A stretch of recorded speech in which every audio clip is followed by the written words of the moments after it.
CEO अपनी ex wife को वापस पाने के लिए हर मुमकिन कोशिश करता है। उसने उसे अपनी ही कंपनी में जॉब दे दी और ऑफिस टाइम में चुपके से उसे देखता। जब देखा कि वो भूखी है और चुपके से सिर्फ एक सिंपल सा बन खा रही है, तो तुरंत पूरी कंपनी को फ्री में 5 स्टार लंच दिलवा दिया और उस लड़की को तो स्पेशल ऑस्ट्रेलियन लॉबस्टर भी दिया। इतना ही नहीं, उस लड़की की बेटी से भी प्यार करने लगा। कंपनी में उसके लिए किड्स प्ले एरिया बनवाया और जब बेटी बीमार पड़ गई तो उसके लिए दवा भी लाया। घमंड में कह दिया, अगर वो मुझसे दोबारा शादी कर ले तो मैं उसकी बेटी के लिए कुछ भी बन जाऊंगा। कंपनी के लोग हैरान रह गए क्योंकि आइस कोल्ड सीईओ पहली बार किसी और के लिए इतना कंसर्न दिखा रहा था। लेकिन उन्हें क्या पता कि 5 साल पहले दोनों एक दूसरे से पागल की तरह मोहब्बत करते। तब लड़की एक रिच फैमिली की बेटी थी, लेकिन उसके पापा की कंपनी बैंकरप्ट हो गई। उसने अपने देन गरीब हस्बैंड को मुश्किल में न डालने के लिए उससे डिवोर्स ले लिया और जाते जाते सीईओ को बहुत बुरी बातें बोलकर दूर कर दिया। जब उसने उनकी शादी की रिंग बारिश में फेंक दी तो सीईओ ने कसम खाई कि एक दिन उसे जरूर पछतावा होगा और फिर बिना पीछे देखे चला गया। लड़की बारिश में भागकर रिंग ढूंढती रही। आज 5 साल बाद उसने साबित कर दिया कि लड़की गलत नहीं थी। आज सीईओ एक सक्सेसफुल बिजनेसमैन बन चुका है और लड़की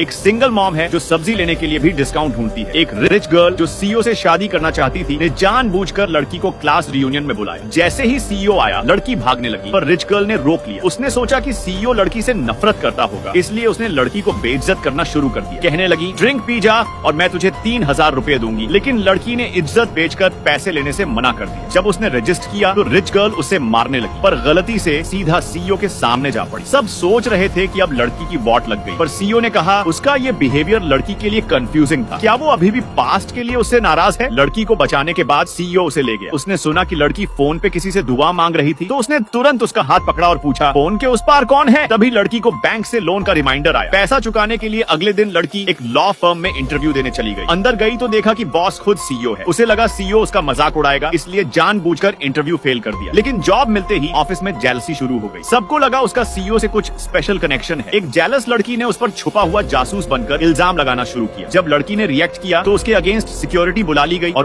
उसकी बेटी को निकालने का ऑर्डर दे दिया गया। तभी सीईओ आया क्योंकि छोटी लड़की उसे खींच कर ले आई थी। उसने देखा कि लड़की की माँ वही थी जिसे उसने जॉब दी और जब एम्प्लॉइज कहने लगे कि लड़की बिल्कुल सीईओ जैसे दिखती है तो उसने सोचा, क्या ये मेरी बेटी है? दरअसल जब उनका डिवोर्स हुआ था, लड़की को हॉस्पिटल से कॉल आया था कि वो प्रेग्नेंट है। पिछले 5 साल से लड़की ने अपनी बेटी को पाला है, पर अब वो डर रही थी कि सीईओ उसकी बेटी को छीन लेगा।